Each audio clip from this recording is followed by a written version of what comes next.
So hey anime fans, the series name is What If Naruto Got Harem with Pokemon? So let's start T-series. Where am I? Why is it so dark? Cold, what's that sound? As his eyes swiftly scanned his surroundings, he discovered that he was in a small clearing with a large rock nearby and what appeared to be fruit in a pile by it. His blue eyes, as bright as the morning sky, opened up to the view of the night sky with stars small but bright as anything, and the full moon blocked by the passing clouds that once parted face light to the small figure in the clearing. The young child thought, "Where am I?" as he struggled to stand up and hissed in agony while clutching his right leg, which he now saw was covered in what appeared to be leaves and vines. Then he heard a rustle, and his eyes darted into the tree line where the bushes began to move until they parted to reveal a tall bipedal cat with yellow fur, blue whiskers, and palms. As the little boy stared at it, he realized that this was a Pokemon, and that he had never seen one like it in any of the books he had read with his moth. Suddenly, memories began to return to him, some happy, but mostly not so recent. Ultimately, he comprehends not only why he is hurt, but also where he is. The youngster remarked, "So this is Kanto. It's better than the pictures." As the enigmatic Pokemon rose from its sitting position and began to approach him, Naruto flinched slightly as its face was just inches away from his. Before rolling over an orange berry, it produced a little growl. He was hesitant to take it, but as soon as he heard the rumbling in his stomach, he gave in and ate the berry, feeling somewhat better and refreshed. The youngster responded, "Thank you," as the Pokemon simply stared at him before moving to the rock and climbing on top of it, then sitting down and gazing up at the night sky. As the boy stopped eating and gazed at the yellow Pokemon, it stated, "It's dangerous for a child to be out this late." The youngster said, "You can understand me?" with amazement. The yellow Pokemon abruptly straightened up and looked directly into the boy's eyes. "And it would seem you could understand me," she said. "Now my question is, child, how did you end up on the beach soaked, dehydrated, and starved, but also with a broken leg to boot?" Her voice was female and sounded very strict, giving the boy a slight glare that caused him to turn away in mild fear for the Pokemon and the reason he was hurt. I was simply boating and dash. Child, you are young, and thus I will not blame you for lying, especially in front of something that would frighten you," the Pokemon replied. The youngster shed a few tears as he said, "But I am not afraid of you. In fact, I am grateful, because you were the first one to actually take the time to care if I was all right." While the Pokemon watched in bewilderment, grief, and concern, it inquired anxiously, "Boy, are you an orphan?" "No, but I might as well be. You see, I was born a triplet. The oldest, was always expected to be the best. But when my other siblings showed more progression than me, more talent than I, just because I couldn't unlock my aura faster, I was seen as a waste and put aside, ignored by everyone in my family. So after our 5th birthday, I overheard that my heir status would be taken and given to one of my twins to take down the road once one of them become a champion. So I left to start my journey early and learn more than I could from them, but I guess my boat wasn't good enough, the child said as he gazed at the ground. The conclusion. The Pokemon watched with rage, but it also felt sorry for the young boy, who was unloved by those who should have loved him. It stepped down its rick and approached the boy, then knelt down to his level and gave him a big hug that finally caused him to let everything out. For the next few minutes, the clearing was filled with sobs as the boy expressed his emotions. The yellow bipedal cat only said, "Zeraora." "What?" the boy asked. "Zeraora, that's my name, and I am known very few around the world as I like to have very little contact with humans," the person who is now known as Zeraora added. The youngster said, "But why are you talking to me? I'm a human."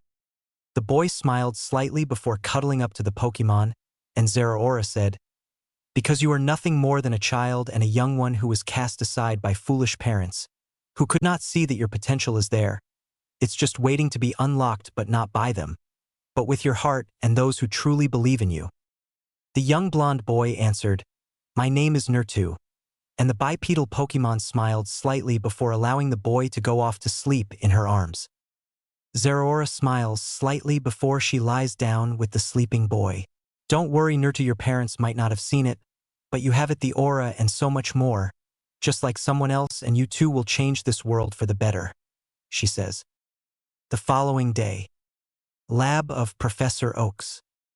The owner of the large land was walking around with a small chart, smiling at all the roaming Pokemon, some of which were owned by trainers and others that were just part of the wildlife. The sun was bright today, and the open meadow, which was home to many Pokemon, and the small lakes nearby gave most of the Pokemon that stayed there a place to roam freely. As he was walking through the field, he spotted 2 of the 3 Pokemon he was hoping to find. A small green creature with lighter green spots all over its body, a giant seed, and a blue turtle-like creature with big eyes and small hands. Professor Samuel Oak, the foremost authority on Pokemon research, said, "Squirtle, Bulbasaur, how are you 2 doing? Oh, Squirtle, what did you do?" To an elderly guy with gray hair and wrinkles on his face as his lab coat fluttered in the breeze. The 2 Pokemon began to explain what had happened to him, but they were talking simultaneously, causing their words, which were actually their names, to be jumbled. The professor chuckled a little before the 3 of them heard a small orange lizard with a burning tail cane sprinting in their direction and waving its tiny arms. "Charmander, tell me what's wrong," Oak said. The fire lizard grabbed Oak's hand and began dragging him into the forest. The 4 of them performed the trick for a few minutes until they entered a clearing where they saw the sun shining down on a pair of people. A Pokemon that Oak had never seen before and a young boy who appeared to be only a few years older than his grandson. The Pokemon continued to wave its hands before pointing to the forest, leaving the 3 of them bewildered. "So this is what you wanted to show me, Charmander," said Oak, covering his mouth after he noticed the boy's injury. The Pokemon opened its eyes and stared directly at him as it abruptly stood up, but it also lowered the boy to the ground without waking him as it moved to intercept him. "Wait, I wasn't dash," the professor said. But the Pokemon had already been on him with a thunder punch when the 3 Kanto starters were between them and shoved him back with little streams of fire. Zeraora said, "Move, I do not wish to hurt you." But the 3 did not swell. Zeraora was about to jump again when a little moan stopped them, and everyone's eyes turned to the awaking Naruto, who examined the situation. "Please, I didn't come to hurt you. I'm just worried about the boy. His injury seems severe. Let me get him to a nurse," Oak said. Naruto questioned, "Good morning. What's going on?" Well, you see, little boy, my name is Professor Oak, and I was walking around checking on all the Pokemon until I found you and Zeraora, and I know who you are. I read books about you. So that's why I'm here. This is your research field," replied Naruto. "Yes, and I was hoping I could convince Zeraora if I could take you to a nurse to check your leg," Oak replied. Naruto looked down at his leg and touched it, expecting to feel some sort of agony, but all he felt was the strange sensation of the leaf. He abruptly unwrapped the lead and discovered that his once bloodied leg had been washed and healed. "It appears that you recovered more quickly than I anticipated," Zeraora stated. Naruto said, "Zeraora, please let him go. He is a trustworthy person, I promise," having to snarl a little before dropping her posture. "So young man, mind explaining how you ended up in the middle of my field?" Oak responded. "Long story, but I can tell you after we head back to your research lab, because I am feeling kinda sore," replied Naruto. "And your friend?" Oak inquired, gazing at the enigmatic Pokemon while Naruto gave her a beseeching glance. After a minute, she sighed and nodded her head. "She'll follow me, and because she helped me through my time here," he replied. "Well then, shall we?" Oak asked, grinning slightly. Professor Oak's lab. Professor Oak guided them back to his lab, where he checked to see if Naruto was completely okay and if he had any other injuries. After giving him some food, the 3 starters and Zeraora just stared at it until Naruto told her to try it at least once. The atmosphere was finally relaxed, though still a little tense, but it was enough for Naruto to tell Oak how he ended up in Kanto, and by the end, Oak could only feel sorry for the boy because he could not comprehend why he would be abandoned by everyone who was meant to love him. His 2 most important people in life were his grandson Gary and his son Blue, so he couldn't imagine losing them. Professor Oak responded, Well, young Naruto, you are welcome to stay here for as long as you need.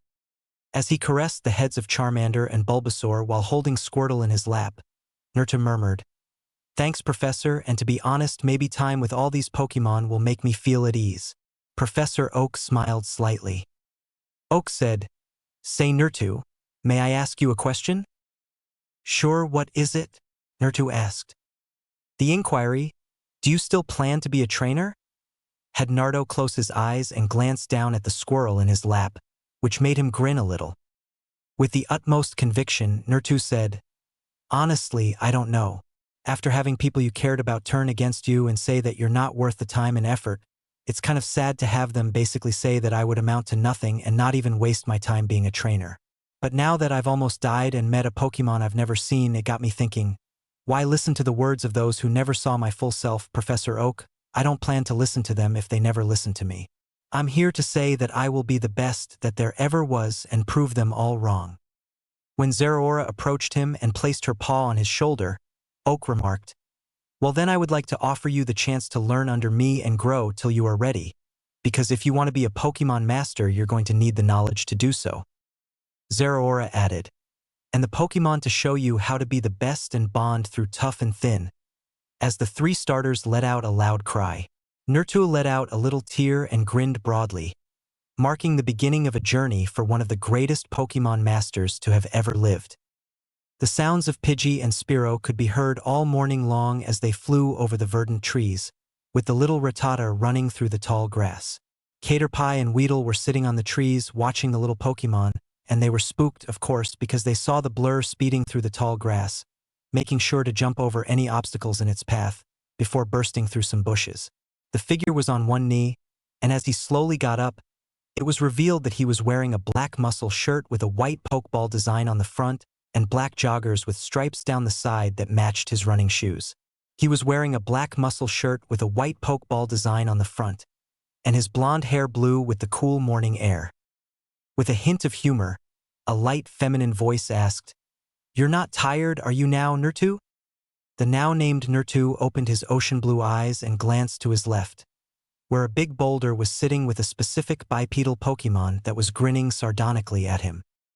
As he began to jog through the open terrain, Naruto replied, "Very funny, Z, you and me both know I have more energy than that, and besides, Gramps' backyard is the easier terrain to do my exercises in." The majority of the Pokemon were belonging to trainers who left them with Professor Oak as they continued their journey. As Zeraora hurried alongside the professor, she inquired, "So how are we going to surprise the professor this time?" "Ah, I think I'll give him a break this year," Naruto replied, leaping over a Rhyhorn that was dozing. When Zeraora asked, "Really, and why would that be?" "Oh, you know him getting old and is always finding ways to make our return grand will probably make him die of a heart attack dash. Naruto, I have been around you for a very long time and I know when your excuses are utter toros," replied Zeraora. As the two came to a stop in front of a large building with a windmill next to it, Naruto said, "Okay, you got me. Today is the day I have dreamt for a while now since Grandpa Oak took me in."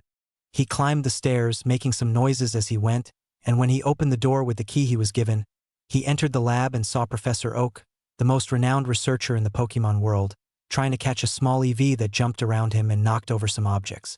Oak let out a final sigh before laying on the floor, laughing at the poor man's futile attempt to catch it. The two turned around in surprise when Naruto finally made his presence known. "EV, please leave the professor alone. I think he's had enough fun for one day," he said. Then, both of them smiled broadly as Eve rushed towards Naruto and jumped into his arms, expressing their love for him. He gave Evie a few quick kisses before turning to face Oak, who smiled broadly and approached him before giving him a big hug. Professor Oak rubbed his shoulder and murmured, "Good to see you again, my boy," because he hadn't seen him in almost a year. "Sorry for not calling earlier, Gramps, but the flight home took longer than I thought it would," he said. Oak remarked, "But it was all worth it to see you again, Naruto," as they made their way upstairs to the area where he spent the majority of his time working. "So how have things been since I've been gone?" replied Naruto. Oak snatched up a cart with 3 Pokeballs and said, Oh, nothing new. But the new trainers are coming in today to start their journey. With a slight smile from Oak, Naruto remarked, well, what a coincidence that I return the day new trainers start their journey. Ah, yes, you're 10 now, aren't you? I would think you would want to wait a few more years, Oak replied. As Naruto approached the window and gazed out at the broad field, he remarked, well, I would wait until I'm 16 since that's what Kalos trainers usually start at, but since I live in Kanto and I want to start my journey here, I might as well start it now. Oak handed Naruto 3 items. A little box, some pokeballs, and a tiny watch with the poke emblem on it. Well, if that's the case, then you might want these, he remarked. Naruto replied, blushing slightly, whoa Gramps, you didn't have to. After receiving not only his beginning supplies for his voyage but also what he remembered as the next generation of Pokédex, which the Stone and Pokédex Industries had been working on. Ah, but from the day you came into my life, Naruto, not a moment has been dull, and with your help in journeying to other regions and helping other researchers, the world of Pokemon has never looked brighter, especially with the new information you were able to collect, stated him. Naruto handed the professor a little bag containing all the information from Professor Sycamore, Professor Kukui, and his cousin Samson, who all assisted him in gathering the data. Ah yes, and I was able to stop by Alola to study more on Mega Evolution and the connection with Z-crystals, he remarked. As he paid them down by his computer, Oak remarked, good, my boy. I'm sure this will help with the rest of the data you were able to retrieve. Naruto grinned slightly as he glanced up at the rafters where Zeraora was lounging and enjoying the relaxation. Well, learning more about Pokemon was always a great way to pass the time whenever you weren't around. Plus, with the regions I've traveled to and the things I've seen, my fascination with Pokemon grows every day, and taking this journey as a trainer will further both my mind and bond with those around me, he said. Ah yes, Zeraora has been a great help as well for both myself, but mostly for you growing up, and I thank her for watching over you all this time, Oak replied. Before Z arrived in front of him with a paw on his head and ruffling his hair, Naruto stated, and I'm grateful for her. She was the one who saved me, watched over me as if I were her own kin. With a glaze over his eyes, Z smirked slyly and added, don't cry on my kid. You haven't even had your first official battle. Naruto rubbed his eyes and said, thanks Z. So, Gramps, what's in this box and this watch? As he clicked a button, 2 little lights glowed before a Pokemon emerged over the watch. Ah yes, that there is the new Pokédex from, and they got help from Stone in making sure some features like mapping, time, and transferring not only mail but Pokemon as well, Oak stated. That'll come in handy if I need to switch out somebody on my team, remarked Naruto. As for the box, well, it was a gift from Ash and my grandson Gary with a little help from me and their moms. It also has the data of every Pokemon in each region you have gone to. But if you manage to find some unknown Pokemon, it will immediately register it in, said Oak, winking slightly. Naruto grinned, knowing that those boys are his biggest fans and helpers because they were always there for him and he helped them in difficult situations. Although they were constantly at each other's throats and attempting to win him over, they eventually got along well, and whenever he was around, he tried to teach them more about Pokemon and let them interact with the few he had, Z being their favorite because they had never seen one like him. Of course, she didn't like them at first, but they eventually won her over, and whenever they wanted to hang out, they were always gathered up in her arms before they could react. Before opening the boss, Naruto remarked, I guess I'll have to thank them later, and his eyes widened at what he saw. It was a tiny, white-rimmed necklace with a picture of him, Oak, Delia, Ash, and Gary all grinning on his first day of going to Johto to study Ho-Oh. He cried a little before putting the necklace on and noticing something else. When he took off the cloth, he saw 2 Pokeballs, one of which made his eyes wide because it was a Master Ball, a rare Pokeball that anyone would pay to have, and the other looked like an Ultra Ball with a lightning bolt across it. Naruto smiled slightly before turning to face Z, who smiled slightly and approached him. Those 2 were hard to come by, with one being a rare item for anyone, and the other being made specifically for Zeraora herself, as she looks like someone you might want to keep safe, Oak stated. Z grinned before she tapped the Pokeball and let it catch him. 3 seconds later, it dinged, signaling a catch, and Naruto gave a little cheer before letting go of Z. Since the day I saved you, I saw something that I have never seen in a human before. Hope for a bright future, Z said. Now are you ready for your journey to start Naruto? Oak responded. Not yet, Professor, I just gotta say goodbye to some people, along with getting the rest of my team, replied Naruto. After saying, ah yes, I would assume you mean the 3 waiting outside then. Oak let Evie leap into his arms. Naruto remarked, and don't forget about Evie Gramps, as Evie sobbed in delight. Following his statement, ah yes, then you might want this then. Oak approached him and gave him a tiny white pokeball with red lines. Before Oak could respond, the door behind Naruto was thrown open, and when he turned around, he was dogpiled by 3 blurs, a green, blue, and golden blur, while the 3 Kanto starters erupted in delight at seeing Naruto again. I assume the other 3 are at their usual spot, Naruto replied. Well, now it would seem they expected you to come, Oak replied cheerfully. They always know when I'm around, Naruto remarked while massaging the heads of the 3 Pokemon. So I would assume you're gonna take them with you, Oak responded. Naruto said, I mean if it's okay with you, Gramps. Oak remarked, oh, it's mighty fine with me, Naruto. These 3 have been with you since you first arrived, and this Charmander here you have helped so much, especially with it standing out from the others. This Charmander was treated differently from other Charmanders because, once it hatched from the egg, it was always viewed as different. Naruto glanced at all of his Pokemon and said, yeah, I know how it feels, Bud, but don't worry, we'll show them all of us. But do take it easy on trainers because I know these 3 are more powerful than the regular starters, Oak remarked. Don't worry, Gramps, I'll make sure to take it easy with them and I'll probably try to use Pokemon Eye Catch instead, remarked Naruto as he got up. So off to say bye to the others, huh? Well, I wish you could stay more, but I know you would want to get started right away, Oak replied. Naruto grinned and said, don't worry, Gramps. I'll make sure to stop by after I collect all 8 badges, while Oak laughed in a pouch. Oak's parting words to him before he left to bid farewell to everyone in Pallet Town were, we'll be safe, my boy, and always treat those around you with the utmost respect. A few hours later. So what's the plan for this little journey of ours? Z said as they made their way down Route 1 to Viridian City.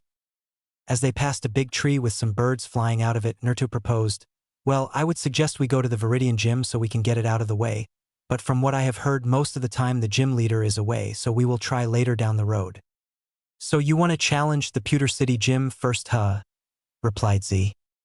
Yeah, besides I know some of my Pokemon would want to make a good first impression in their first gym battle, replied Naruto.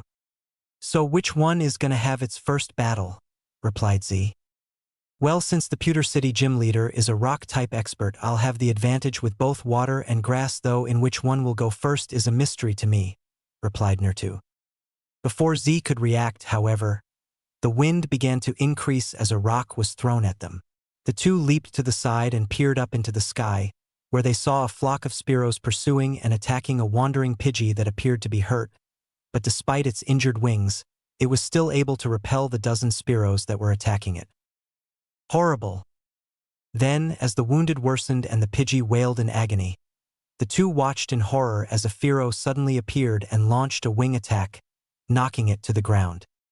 When one of the Spearows, the other Spearow, and the Fearow screamed out to Naruto, he grabbed a stray rock and tossed it at it. Hey, leave her alone, he said. Z hissed at them while the Fearow glared at her with their daggers, saying, if I were you, I would back off. Naruto responded, easy Z, I think I'll use someone who'll light things up, and then he pulled out one of his Pokeballs. Go Blaze! Char! Before soaring higher and signaling to the group of Fearow, who yelled out in unison and flew farther away to give the 2 some room, Charmander gave the Fearow a stern gaze. Fearow then let out one more screech before charging at the little fire lizard. The Fearow screamed in agony and was forced to fly low to the ground, giving Charmander the chance to charge in and give it a powerful tackle as it crashed to the ground. Charmander quick dodge it and use Ember then follow it with tackle. Naruto yelled as Charmander abruptly leaped to the left before spinning around and launching tiny fire sparks that struck the Fiero on its right wing. Horrible! Before it could get up, Fiero attacked Charmander with a drill peck, further injuring him. The other Spearow suddenly began to assault Charmander, who was taken by surprise and struck in the rear with a wing attack as it skidded into the ground. Naruto exclaimed, "Blaze and O!" as he attempted to assist, but the Spearow blocked his path. They failed to see the other Pokemon present. A thunderbolt struck the group of Spearow, causing them to become burnt and have swirls in their eyes as they fell unconscious. The Fearo's eyes were wide, but before it could fly away, it turned around and looked into Blaze's enraged eyes. Naruto declared, "Time to end this Blaze Mega Punch," as Charmander's fist flared up and struck Fiero squarely in the chest as it was thrown into the heap of unconscious Spearow. "Some Pokemon have too big of an ego sometimes," stated Z. "Good job, Blaze, return for now," Naruto remarked, pleased with his Pokemon's first victory but still concerned about the wounded Pidgey, who hurried over to see if it was all right and discovered that its wing was partially bleeding and that it was difficult to move. As Naruto had a serious expression, Z remarked, "She may have broken it and from what I can tell isn't able to fly with that type of injury." Naruto wrapped the broken wing as best he could, held the Pidgey to his chest, and ran towards Viridian City with Z at his heels. "We gotta get her to a Pokemon Center quickly," he whispered. He thought, "Don't worry, buddy, we'll get you fixed up before you even know it," as the Pidgey gazed up at him with agonized eyes. However, he felt this boy's warmth and huddled closer to him for further comfort. The city of Viridian. The Pokemon Center. The light above the sign abruptly went out and Nurse Joy emerged, wiping perspiration from her brow, while Naruto sat patiently in a chair, waiting for Nurse Joy to say something about the little bird he had brought in that had fallen asleep while he ran all the way here and burst through the door, asking Nurse Joy to help the poor little fellow who had a pretty damaged right wing, some of it broken. According to what he was told just over 2 hours ago, the bird Pokemon was sent to the emergency room. "Nurse Joy, will he be okay?" inquired Naruto. "Don't worry, young man, she'll be fine. I was able to heal the cut and the broken bone on her wings I was able to fix for the most part. But she should take it easy for a little while and not fly for at least a week," she advised. He sighed and remarked, "That's good." As Naruto was given the all-clear to visit the Pidgey, Nurse Joy stated, "I'm glad you were there to help because if not she might have not made it," and she smiled slightly before leaving. "We were fortunate to arrive at the time we did," Z remarked from inside her Pokeball. Naruto responded, "Yeah, but we should have helped sooner." "She still would have been hurt," stated Z. Naruto remarked, "I know, but not this hurt," as he peered through the glass at the Pidgey resting in a big pillow with its wing wrapped and a monitor beside it. "Looks like she is sleeping soundly," stated Z. The fur on this Pidgey had a more yellow vibe to it, so Naruto said, "Yeah, I know, right, but doesn't this Pidgey look different than the rest?" When Z realized it, his eyes widened. "That's because it's a shiny Pidgey, Naruto," he added. When he saw it begin to stir and realized it was waking up, he decided to feed it some poke food from his backpack. He entered the room as the Pidgey was just starting to fully wake up, but it grimaced when it noticed its injured wing. "Hey, you're okay now," Naruto stated, grabbing attention. "Pidge." Before pouring some food for it in a bowl and sliding it over to her, Naruto said, "Yeah, I know, weird place, right? But I brought you here because you got into a nasty fight with that Fiero. But don't worry, I dealt with it and got you here to heal you." The animal looked at him and at the food suspiciously, then took a tiny bite, cried out in delight, and ate more. Naruto laughed a little. "You like it, don't you? Pie Pidge." As Pidgey gave him a dejected look but wept in sympathy, Naruto stated, "Nurse Joy says you're going to need to heal for a while before you start flying, and I know it sucks, but it's to make sure you're better and good to fly. It wants to thank you for being there, as apparently those Spearow were bothering other Pokemon," stated Z. As Pidgey exclaimed with delight, Naruto remarked, "Yeah, well, bullies aren't the best, and sometimes you gotta stand up for others, so good job on you." Since Pidgey loved his company and the food he brought her, Naruto made the decision to stay the whole time Pidgey was recovering. They became so close that, when it came time to take off the bandages, Naruto felt sad because he thought the time he spent with Pidgey would never stop.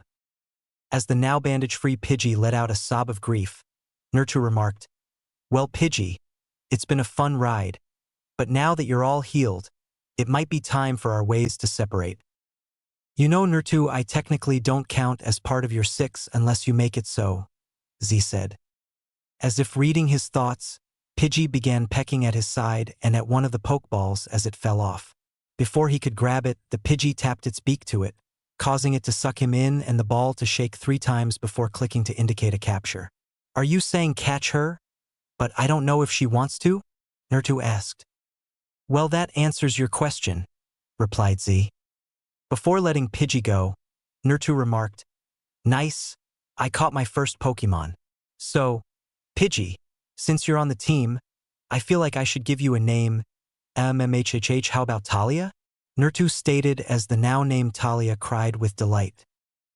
Naruto remarked, "Well then, Talia, let our new journey to be a Pokemon master commence." As Talia took off on his shoulder and began to make their great voyage.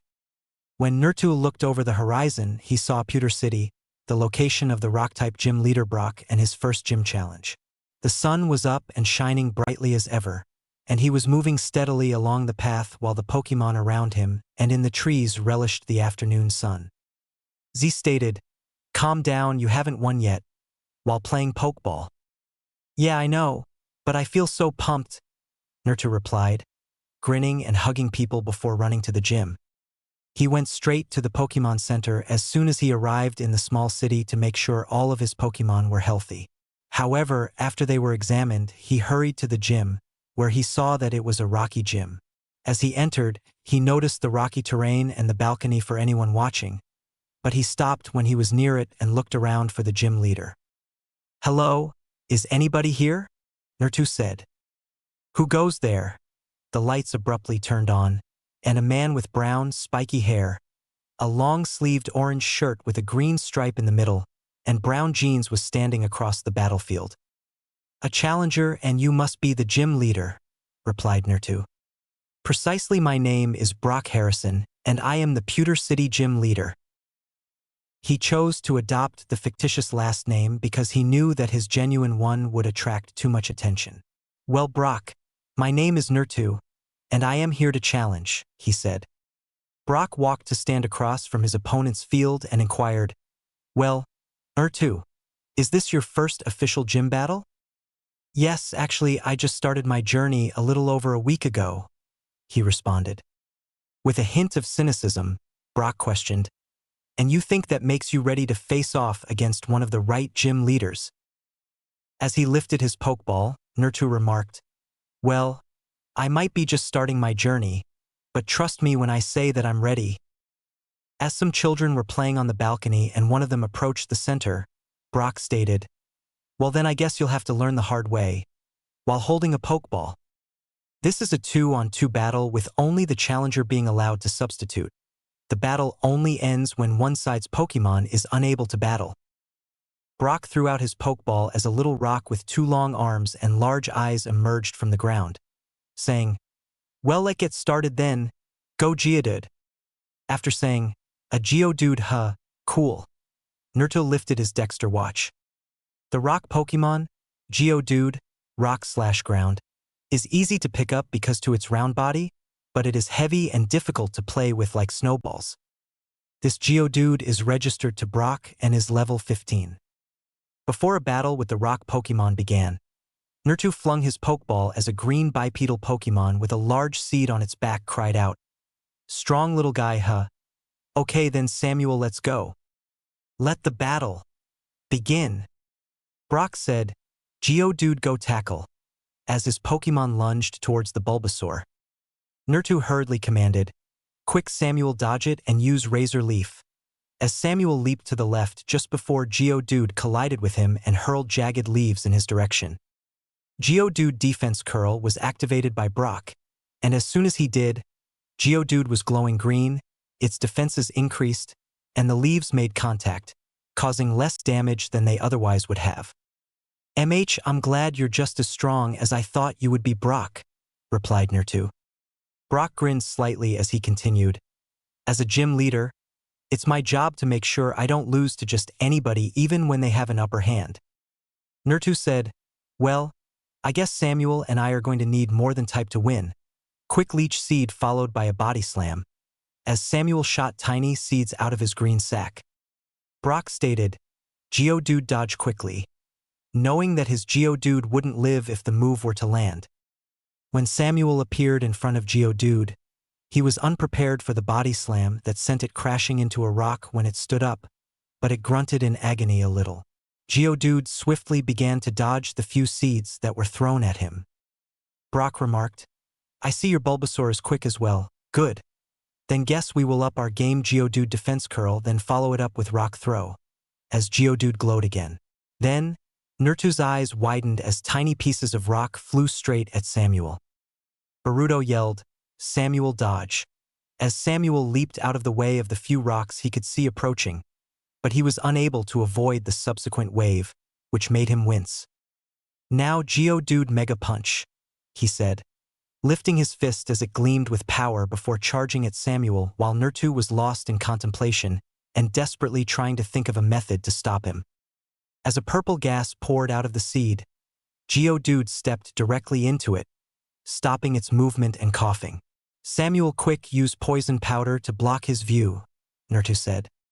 Brock exclaimed, no Geodude, use Mega Punch on the ground quickly, as Geodude's palm glowed again before he pounded the ground, expelling the gas. Two vines then encircled Geodude as it fought to release itself, but as the poisoning effect set in, it snarled in agony. Now Samuel used Vine Whip. Brock worriedly remarked, oh no, it's poisoned. Yup, but don't worry because we are about to end this. Samuel go swing him around, then use Razor Leaf, replied Naruto. When a dust cloud blocked the field, Samuel used his Vine Whip to swing Geodude around as it collided with a Blouter, and then threw him into the air as it screamed. Samuel then released sharp leaves that Geodude couldn't escape from and took the full force before slamming into the ground, which revealed an unconscious Geodude with swirls in its eyes. One of the children remarked, Geodude is unable to battle, as Brock remembered his Pokemon, appearing surprised. Surprised you didn't Naruto remarked, grinning slightly. Brock then flung out his Pokeball as a gigantic rock serpent roared into the field, saying, your skills are not unlike other beginners, but still let's see if you're ready for more Go Onix. With a sly smile on his lips, Naruto thought, well, this might be a challenge, before pulling out his Pokédex. Onix, ground/rock, the Pokemon rock snake. The stone parts of its body harden as it grows, resembling a diamond but with a black hue. Brock is the registered owner of this level 18 Onix. This is my final Pokemon, so Naruto, if you think you're worthy of the Boulder badge, then come at me with everything, Brock stated. All right, then Samuel, you're ready to go again, Naruto said, and Samuel grinned back while shouting Bubba, while Naruto grinned back. According to one of his siblings, Onix versus Bulbasaur, now let the battle begin. Brock remarked, Onix rock throw, then getting close and use tackle, as Onix was surrounded by enormous rock fragments before they launched themselves at Samuel. Samuel used Razor Leaf to block them, Naruto said hastily as Samuel threw sharp leaves that stopped some of the rocks, but not all of them because they landed around him and obscured his vision with dust. As Samuel screamed in agony, Onix smashed into him before he was wrapped up. End this, Onix? Brock shouted as Onix tightened his grip, causing him to scream in agony. Naruto exclaimed anxiously, Samuel, get out! But before he could remember his Pokemon, Onix pushed him into the ground, sending him flying backwards. He then turned to face the crater and found Samuel lying down with a whirl in his eyes.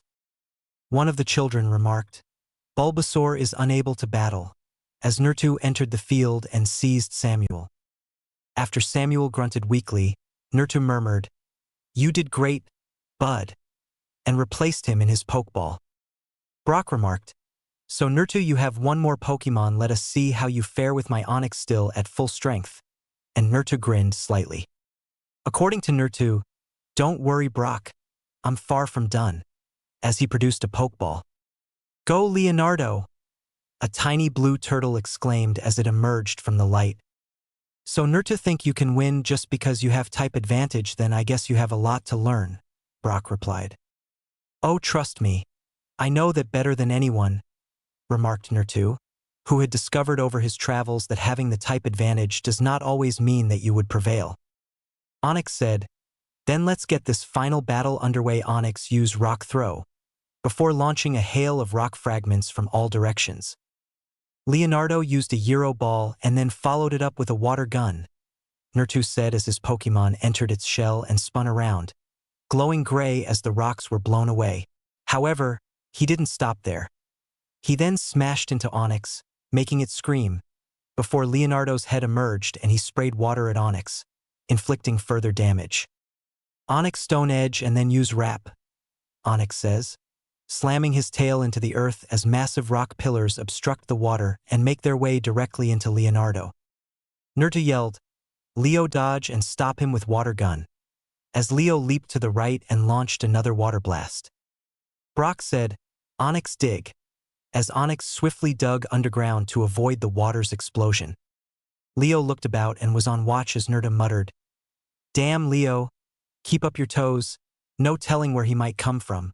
Suddenly, the ground beneath them broke, and before either could react, Onix exploded, sending Leo flying and making him scream. Brock remarked, Onix Wrap, as Onix grabbed Squirtle and began to squeeze him, causing him to scream in agony. Leo quickly used Water Gun, Naruto yelled, attempting to escape his Pokemon from the hold of the rock snake. Before Leo could shoot his water, Onix lifted him up and slammed him into the ground. Brock commanded, Quick Onix, slam it into the ground and use Body Slam. But he wasn't finished because he threw his entire body weight into Squirtle, sending it crashing into a boulder. Leo! Naruto exclaimed anxiously as the dust settled and revealed Leo standing, swaying slightly in an attempt to remain upright. It looks like your Pokemon is on its last legs, Brock replied. As Naruto observed his Pokemon making every effort to remain in it, he remarked, Leo, with concern and a sense of sadness. Brock remarked, You might as well call it quiets before your Pokemon gets even more injured. As Naruto's hands clenched in rage that vanished as soon as he saw his Pokemon battered and injured, he then reached for Leo's Pokeball. Squirtle.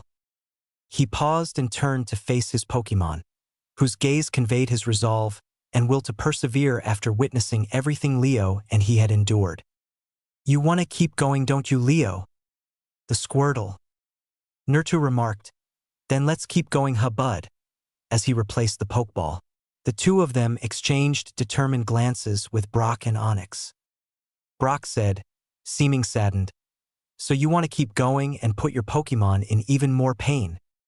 Yes, me and Leo are going to show you that our will to never give up is stronger than any you will ever see, replied Naruto. Your Pokemon is in its last legs. As a gym leader, I could end this match and get your trainer license revoked for not caring for your Pokemon's safety, Brock remarked.